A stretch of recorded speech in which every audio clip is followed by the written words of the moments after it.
Arthur Schopenhauer fue propuesto en matrimonio varias veces por mujeres ricas y educadas. Las rechazó a todas. Nunca se casó, nunca tuvo hijos, vivió solo con su caniche durante décadas, y cuando la gente le preguntaba por qué, su respuesta era brutal. Casarse significa hacer todo lo posible para convertirse en un objeto de repulsión el uno para el otro. Pero aquí está lo que la mayoría de las personas no comprende. Schopenhauer no fue un caso aislado. Friedrich Nietzsche propuso matrimonio 3 veces. Rechazó el matrimonio en todas. Sin hijos, Søren Kierkegaard rompió su compromiso con la mujer que amaba. Eligió la soledad.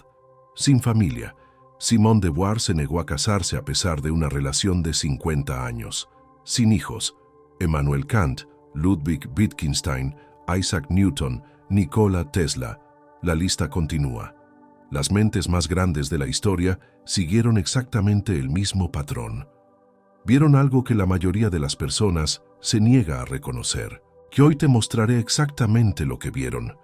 Esto no trata solo de la preferencia personal de Schopenhauer o de la opinión amarga de un filósofo. Se trata de un patrón que se repite a lo largo de los siglos, a través de las culturas, a través de las disciplinas. Un patrón que revela una verdad incómoda sobre la inteligencia, la libertad y las trampas biológicas en las que la mayoría de las personas entra sin cuestionar. Al final de este video entenderás por qué las personas altamente inteligentes evitan de manera desproporcionada el matrimonio y los hijos. No porque sean egoístas o estén rotas, sino porque ven con claridad lo que otros se niegan a examinar.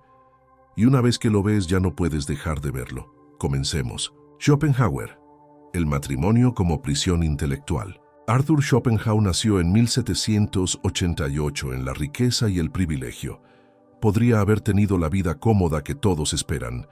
Matrimonio con una mujer respetable, hijos para continuar el nombre familiar, aceptación social, pero eligió algo completamente diferente.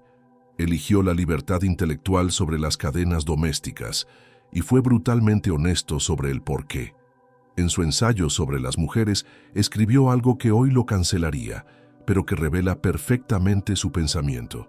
Casarse significa reducir a la mitad los propios derechos y duplicar los propios deberes. Pero esto no era solo sobre las mujeres, era sobre la institución misma. Schopenhauer veía el matrimonio como una trampa que destruye las condiciones necesarias para el pensamiento profundo. Piensa en lo que exige el matrimonio: actuación social constante, trabajo emocional, concesiones sobre cómo gastas tu tiempo, tu dinero, tu energía mental. No puedes desaparecer en tu estudio durante 12 horas cuando tienes un cónyuge que espera conversación en la cena.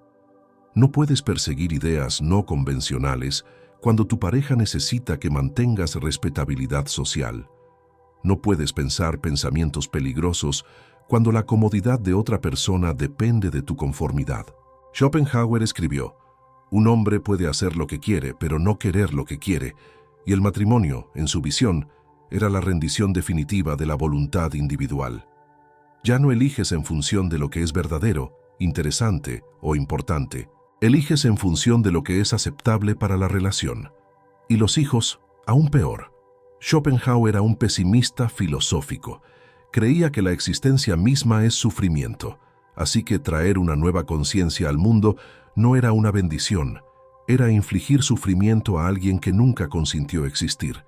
Escribió: si los niños fueran traídos al mundo únicamente por un acto de pura razón, ¿seguiría existiendo la raza humana? Su respuesta era no. Solo los impulsos biológicos, lo que él llamaba la voluntad, engañan a las personas inteligentes para que se reproduzcan. Una vez que ves a través de ese engaño, una vez que reconoces que estás siendo manipulado por la programación evolutiva, puedes elegir de manera diferente. Schopenhauer vivió esto por completo. Pasó sus últimas décadas en Frankfurt solo, excepto por su caniche, al que llamó Atman, sánscrito para alma del mundo. Leyó, escribió, pensó sin interrupciones, y cuando murió en 1860, dejó atrás un sistema filosófico que influiría en Nietzsche, Freud, Einstein y muchos otros. El hombre que rechazó el matrimonio y la familia se volvió inmortal a través de las ideas, mientras que sus contemporáneos casados fueron olvidados. Nietzsche, el Übermensch no puede ser encadenado. Friedrich Engels propuso matrimonio a una mujer llamada L. Salame en 1882. Ella lo rechazó. Más tarde, ese mismo año, volvió a proponer, rechazado nuevamente, y según algunos relatos, lo intentó una tercera vez con otra mujer, también rechazado. Pero aquí está lo interesante. Después de esos rechazos, Nietzsche comenzó a verlos como bendiciones. Escribió: «Soy demasiado curioso, demasiado cuestionador, demasiado exuberante para soportar cualquier respuesta burda. Dios es una respuesta burda, una indecencia contra nosotros los pensadores». Lo que quería decir era esto: el matrimonio y los hijos son respuestas burdas a la pregunta de cómo vivir. Son el camino por defecto, lo esperado, el camino trazado por la biología y la convención social. Pero el Übermensch, la persona que crea sus propios valores, no puede seguir caminos predeterminados. Nietzsche creía que los seres humanos están destinados a estar en un devenir constante, siempre evolucionando, siempre cuestionando, siempre alcanzando versiones más elevadas de sí mismos. El matrimonio y los hijos te anclan al presente, a lo práctico, a lo convencional. No puedes perseguir una transformación radical de ti mismo cuando tienes recogidas escolares, pagos de hipoteca y un cónyuge que necesita estabilidad. En Así habló Zaratustra, Nietzsche escribió sobre los creadores que necesitan soledad. Debes estar dispuesto a arder en tu propia llama. ¿Cómo podrías volverte nuevo si antes no te hubieras convertido en cenizas? No puedes quemarte y reconstruirte manteniendo una familia. La familia necesita que sigas siendo el mismo, que seas confiable, predecible. Pero convertirse en el Übermensch requiere destruir quién eres y crear a alguien nuevo. Estos son objetivos incompatibles. Nietzsche también reconoció algo más oscuro sobre la reproducción. Veía a la humanidad como fundamentalmente defectuosa. La mayoría de las personas, en su opinión, eran los últimos hombres, cómodos, mediocres, buscando solo placer y seguridad. ¿Por qué un individuo superior querría crear más mediocridad? A menos que estés absolutamente seguro de que tus hijos serán extraordinarios, solo estás perpetuando el rebaño. Y Nietzsche, sufriendo de enfermedad crónica y aislamiento social, sabía que su genética no valía la pena transmitirla. Eligió en su lugar dar a luz ideas que sobrevivirían a cualquier descendencia biológica. Kierkegaard, amor versus vocación. Søren Kierkegaard estaba profunda y genuinamente enamorado de una mujer llamada Regin Olsen. Le propuso matrimonio en 1840. Ella aceptó y luego, tras un año de agonía, Kierkegaard rompió el compromiso. Le devolvió el anillo, la devastó y pasó el resto de su vida solo. ¿Por qué? Porque creía que su vocación, su propósito, requerían soledad y sufrimiento que no podía infligir a otra persona. Kierkegaard escribió: «El tirano muere y su dominio termina. El mártir muere y su dominio comienza». Se veía a sí mismo como un mártir de la verdad y el matrimonio lo habría convertido en un tirano. Esto es lo que comprendió. El matrimonio exige optimismo. Debes creer que la vida es fundamentalmente buena para justificar traer a alguien más a tu existencia íntima diaria. Debes creer que la felicidad es alcanzable para prometerle a alguien hasta que la muerte los separe. Pero Kierkegaard era melancólico, un pensador religioso obsesionado con la ansiedad, el terror y la absurdidad fundamental de la existencia. Creía que su oscuridad psicológica envenenaría cualquier relación. Así que eligió sufrir solo en lugar de arrastrar a otra persona a su sufrimiento. Esto no era nobleza, era claridad. Escribió en su diario: «Estoy constituido de tal manera que podría hacer infeliz a la mujer que amo más profundamente». La mayoría de las personas ignoran este autoconocimiento y se casan de todos modos. Luego pasan décadas infligiendo sus conflictos no resueltos a un cónyuge y a los hijos. Kierkegaard fue lo suficientemente honesto como para elegir diferente. Y en su soledad produjo algunas de las obras filosóficas y teológicas más profundas de la historia, obras que requerían el tipo de introspección y lucha existencial imposible cuando alguien necesita que ayudes con la cena. Escribió Temor y temblor o lo uno o lo otro, la enfermedad mortal. Textos que dieron forma al existencialismo, influyeron en innumerables pensadores y continúan leyéndose hoy. Reine finalmente se casó con otra persona y vivió una vida convencional. Su esposo es olvidado, pero la elección de Kierkegaard de romperle el corazón y permanecer solo lo hizo inmortal. La pregunta que plantea su vida es incómoda.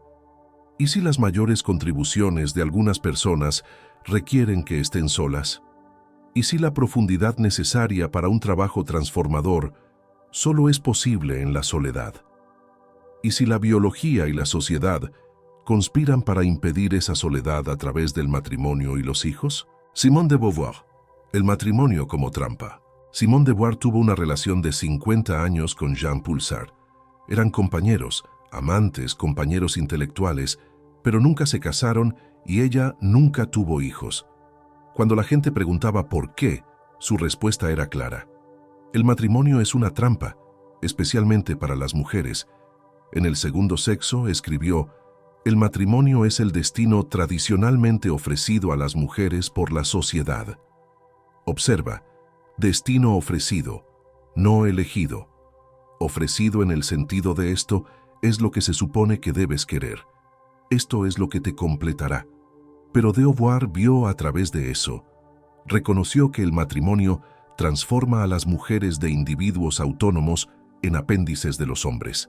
Te conviertes en la señora de alguien. Tu identidad se fusiona con la de tu esposo. Tu vida intelectual se subordina a las tareas domésticas. Escribió, no se nace mujer, se llega a serlo. Y el matrimonio es la principal institución que impone ese llegar a ser. Te asigna el papel de esposa, madre, cuidadora, y esos roles dejan poco espacio para la filosofía, para la escritura, para el pensamiento independiente. De Beauvoir observó a mujeres brillantes desaparecer dentro del matrimonio. Habían sido sus iguales intelectuales en la universidad, mentes agudas, pensadoras originales. Luego se casaban, tenían hijos, y su producción intelectual se detenía. No porque se volvieran menos inteligentes, sino porque ya no tenían tiempo ni energía mental para el pensamiento sostenido. Ella rechazó ese destino. Su relación con Sartre fue diferente. Era lo que llamaban un amor esencial con libertad para otras relaciones. Sin vínculo legal, sin expectativas domésticas, sin hijos a los que subordinar su trabajo. El resultado, escribió filosofía revolucionaria, novelas, memorias. Permaneció intelectualmente viva hasta su muerte, mientras que las mujeres casadas de su generación, muchas igualmente talentosas, fueron olvidadas. Y aquí está lo crucial. Esto no es solo sobre mujeres. Los hombres enfrentan una versión diferente de la misma trampa. El matrimonio exige que te conviertas en proveedor, protector, esposo y padre socialmente aceptable. No puedes perseguir ideas radicales o caminos no convencionales cuando tienes una familia que depende de tus ingresos y tu estatus. Ambos sexos renuncian a la libertad, solo de maneras diferentes. Beauvoir y Sartre eligieron un tercer camino: compañerismo sin cadenas, asociación intelectual sin obligación legal. Y funcionó precisamente porque ninguno de los dos quería hijos. Los hijos habrían terminado el experimento. Alguien habría tenido que sacrificar su trabajo para cuidar a los niños. Así que eligieron ideas en lugar de descendencia, y esas ideas cambiaron la forma en que pensamos sobre el género, la libertad y la existencia misma. El patrón no es coincidencia. Así que tenemos a Schopenhauer, Nietzsche, Kierkegaard y de Beauvoir. 4 grandes filósofos, todos solteros, todos sin hijos. Pero el patrón va mucho más allá de ellos. Emmanuel Kant nunca se casó. Vivía siguiendo un horario diario tan rígido que sus vecinos podían ajustar sus relojes con él. ¿Por qué? Porque el matrimonio habría interrumpido la rutina necesaria para su trabajo filosófico. Ludwig Wittgenstein nunca se casó. Regaló su fortuna heredada, vivió en una cabaña en Noruega para pensar sin distracciones. Isaac Newton murió virgen. Nunca se casó. Dedicó toda su vida a comprender el universo. Investigadores posteriores encontraron envenenamiento por mercurio en su cabello, probablemente por experimentos alquímicos. Se estaba envenenando literalmente en busca de conocimiento. No haces eso cuando tienes un cónyuge que te pide que seas razonable. Nikola Tesla afirmaba que el celibato mejoraba sus capacidades científicas. Dijo: «No creo que puedas nombrar muchas grandes invenciones hechas por hombres casados». Emily Dickinson vivió como reclusa, nunca se casó, produjo algunas de las poesías más profundas de la literatura estadounidense. Baruch Spinoza rechazó múltiples oportunidades de posiciones académicas cómodas y de matrimonio. Vivió en habitaciones alquiladas, pulía lentes para ganarse la vida y pasaba su tiempo contemplando la naturaleza de Dios y de la existencia. Murió a los 44 años, probablemente por inhalar polvo de vidrio. De nuevo, no eliges polvo de vidrio en lugar de comodidad familiar, a menos que algo más importe más. Este patrón aparece a lo largo de los siglos, a través de las disciplinas, a través de las culturas.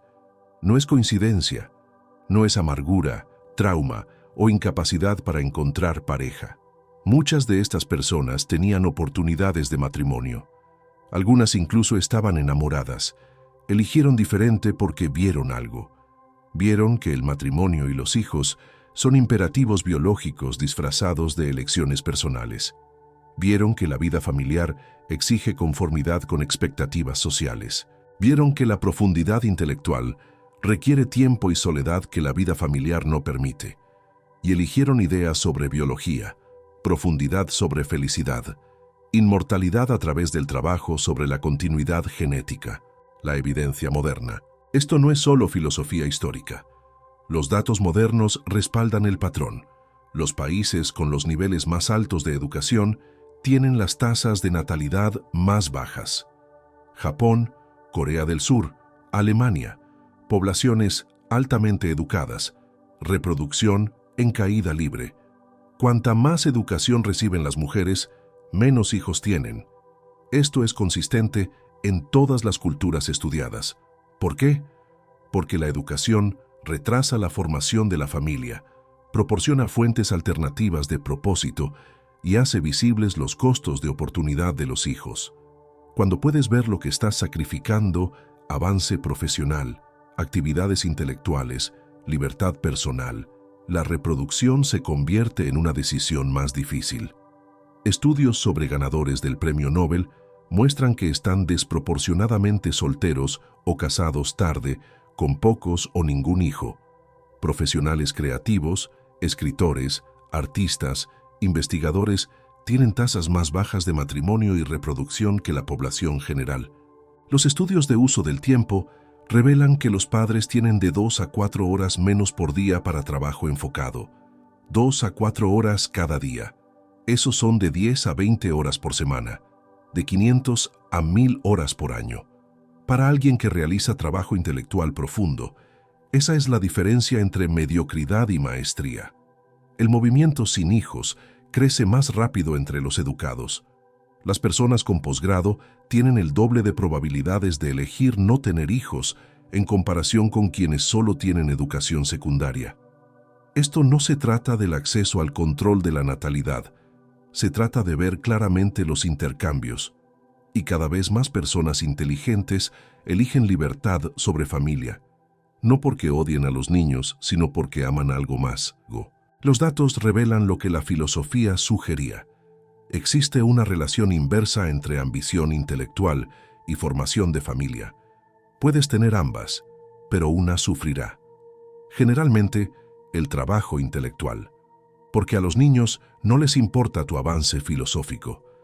Necesitan comida, atención, estabilidad, y los cónyuges razonablemente esperan que priorices la relación sobre tu trabajo.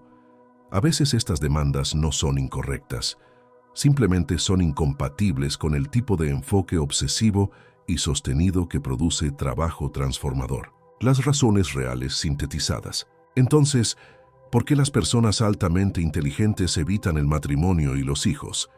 El patrón a lo largo de la historia y los datos revela varias razones centrales. Primero, Escasez de tiempo. El trabajo intelectual profundo requiere largos bloques ininterrumpidos de tiempo. No 15 minutos entre obligaciones, sino horas, días, a veces semanas de enfoque sostenido. La vida familiar fragmenta el tiempo. Siempre estás disponible, siempre eres necesario, siempre interrumpido. El filósofo William James dijo, el gran uso de la vida es gastarla en algo que la sobreviva. Pero no puedes gastar tu vida en trabajo duradero cuando tu tiempo es consumido por demandas familiares inmediatas. Segundo, energía mental. Schopenhauer escribió sobre la voluntad, la fuerza motriz detrás de todo deseo y acción. La vida familiar canaliza esa voluntad hacia la reproducción y el cuidado. Solo hay una cantidad limitada de energía mental disponible. Cada hora dedicada a gestionar conflictos domésticos o asistir a eventos escolares es una hora no dedicada a pensar en problemas que te importan.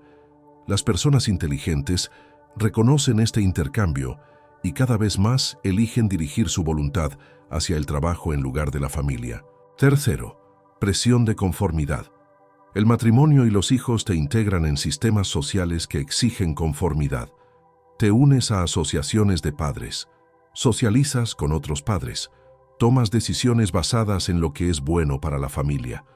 Tu cónyuge necesita que mantengas reputación profesional. Tus hijos necesitan que seas un padre estable y socialmente aceptable. Esto es incompatible con el tipo de cuestionamiento radical y pensamiento no convencional que produce trabajo original. Schopenhauer, Nietzsche, Kierkegaard no eran personas socialmente aceptables. Sus ideas eran amenazantes, sus estilos de vida eran extraños. Solo podían pensar libremente porque no tenían familias que necesitaran que fueran normales. Cuarto, la trampa biológica. Cada filósofo que hemos discutido reconoció que la reproducción no es una elección racional. Es un impulso biológico que secuestra la toma de decisiones y se disfraza de preferencia personal. No eliges querer hijos. La evolución programa ese deseo. Y una vez que ves la programación, una vez que reconoces que estás siendo manipulado por genes que no se preocupan por tu felicidad ni por tu trabajo, puedes elegir diferente. Esto es lo que hace la inteligencia. Revela los mecanismos que te controlan. Y una vez revelados, esos mecanismos pierden su poder. Quinto, la perpetuación del sufrimiento. Schopenhauer preguntó, si realmente lo pensaras de forma racional, ¿crearías un nuevo ser consciente? Alguien que experimentará dolor, pérdida, mortalidad y angustia existencial. La mayoría de las personas no lo piensa racionalmente, siguen la biología, pero los pesimistas filosóficos ven la reproducción como infligir sufrimiento a alguien que nunca consintió existir. Esto no es depresión, es claridad sobre lo que la existencia realmente implica y la elección de no perpetuar ese sufrimiento. La verdad final. Aquí está entonces el patrón incómodo que revela la historia. Las personas que más han contribuido al conocimiento y la cultura humana evitaron de manera desproporcionada el matrimonio y los hijos, no porque la familia impida todo logro, sino porque impide cierto tipo de logro, el tipo que requiere dedicación total, enfoque obsesivo, disposición a sacrificar todo lo demás. La mayoría de las personas no están llamadas a ese tipo de trabajo, y está bien. La mayoría encuentra sentido en las relaciones, en criar hijos, en las alegrías ordinarias de la vida familiar. Pero las personas altamente inteligentes, aquellas capaces de pensamiento original, trabajo transformador, ideas que sobreviven a su existencia biológica, a menudo ven claramente el intercambio y eligen diferente.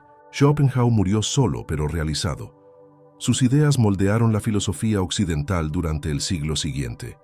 Nietzsche murió loco y solo, pero así habló Zaratustra, sigue siendo leído hoy. Kierkegaard rompió el corazón de su prometida, pero el existencialismo emergió de su sufrimiento solitario. De Beauvoir nunca tuvo hijos, pero el segundo sexo cambió para siempre la forma en que pensamos sobre el género. Cambiaron la inmortalidad genética por la inmortalidad intelectual, y en cada caso, la obra sobrevivió mientras que los descendientes biológicos habrían sido olvidados. Esto no es una prescripción, es un patrón. No todos deberían tomar esta decisión, la mayoría no debería. Pero los datos y la historia revelan algo que no se supone que digamos. Las personas altamente inteligentes son más propensas a ver el matrimonio y los hijos como obstáculos en lugar de realizaciones, más propensas a reconocer los impulsos biológicos como programación en lugar de deseos auténticos, más propensas a elegir la soledad y el trabajo sobre la compañía y la familia. No porque estén rotas, sino porque ven con claridad. Ven que no se puede servir a dos amos, no puedes dedicar tu vida a las ideas y a la familia simultáneamente.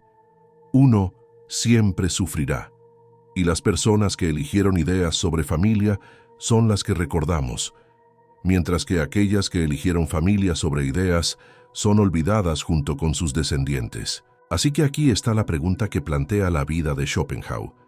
¿Qué importa más para ti? ¿Continuidad genética o contribución intelectual? ¿Inmortalidad biológica que se desvanece en 3 generaciones o ideas que pueden durar siglos? ¿La comodidad de la compañía o la claridad de la soledad? No hay una respuesta correcta, pero sí hay una honesta. Y cada vez más, las personas inteligentes están siendo honestas sobre lo que realmente quieren. No lo que la biología las programa a querer. No lo que la sociedad espera que quieran, sino lo que ellas, como individuos conscientes, capaces de examinar sus propios deseos, realmente eligen. Si has elegido no casarte o no tener hijos, escribe: veo el patrón en los comentarios, no como alarde, sino como reconocimiento, porque Schopenhauer, Nietzsche, Kierkegaard, De Beauvoir y muchos otros también lo vieron.